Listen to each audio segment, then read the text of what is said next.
What's up, everybody? It's Charles. Today we are talking about fake engine noise, and I'm going to turn the Soundmaker off on the Golf R.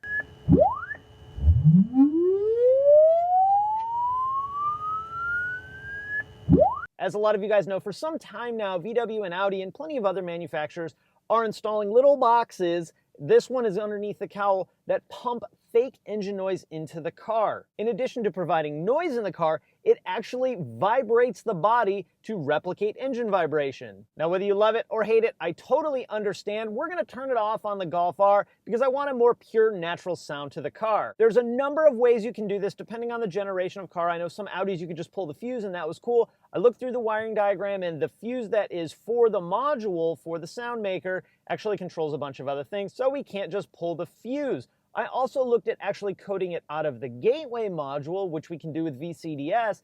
That will work as well. However, you will get fault codes stored for that module, and that's not something I really want to deal with. So the easiest way to do it is to just turn it all the way down. From the factory, they are set at a 100% volume, and we're gonna just turn it down to 0. Before we do that though, let's listen to the difference between with the Soundmaker on, or the structural born sound actuator, and with it off. Also, if you ever have the opportunity, they're really fun to output test because they make a very interesting alien noise that sounds like this.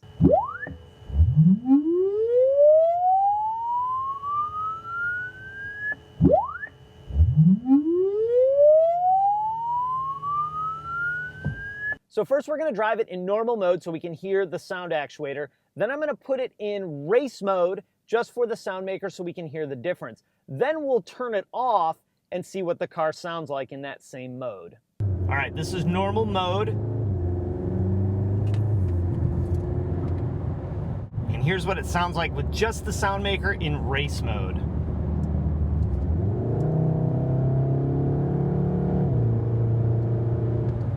We'll do that again, and I'll switch it back and forth a few times because you really can hear it.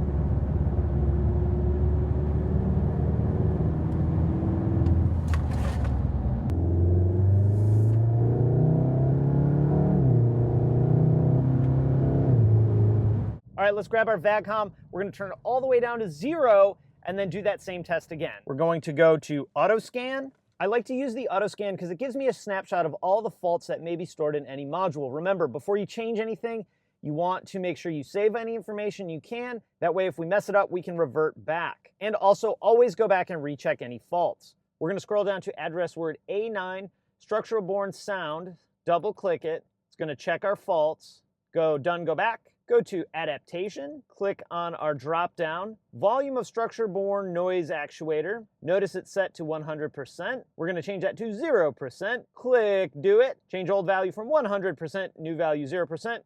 Yes, we wanna do that. If you get the adaptation error pop up, go ahead and click yes, we're gonna do it anyway. Controller accepts the request. Now we'll read the channel again.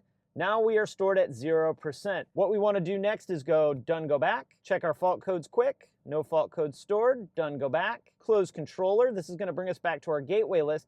I always click gateway installation list. This way it rechecks all of our modules to make sure we didn't mess something up somewhere else. That's one of the negatives of just disconnecting things. We may mess something up that we didn't intend to do anything to. This is why we always wanna go back and check our faults. Looks like our fault codes are good, no fault stored, everything is in black text. So we can close this out, save it if you'd like to, exit VCDS. Now let's drive it again and see what it sounds like. I'm gonna take it and I'm gonna set it in custom mode. Remember, this is where I had only the noise turned on. I'm already noticing that there's less vibration in the steering wheel because we have that turned off. Now we'll notice there's no difference between normal and custom, the way I had it set up. And the cabin is quite a bit quieter. That's because we're only getting exhaust note, we're only getting engine noise, we're not getting that injection of fake engine sound. Now, if you like that, I'm cool with it. Keep it on, keep it at 100%. If you wanna play with that adjustment, maybe set it at 50, I'm cool with that too. Whatever works best for you. For now, we're gonna leave it turned off.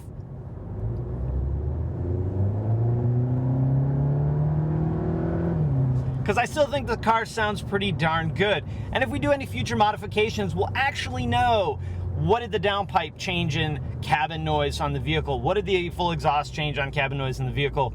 We won't have to wonder, is it the noisemaker or is it the actual vehicle and the modification that we did? So there we go. Fake engine noise is turned all the way down. Just one of many coming minor tweaks to the Golf R. With that, guys, I'm out. As always, questions, comments, and future modifications you would like to see on the Golf R, drop them down in the comments. Thank you guys so much for watching. Don't forget to subscribe.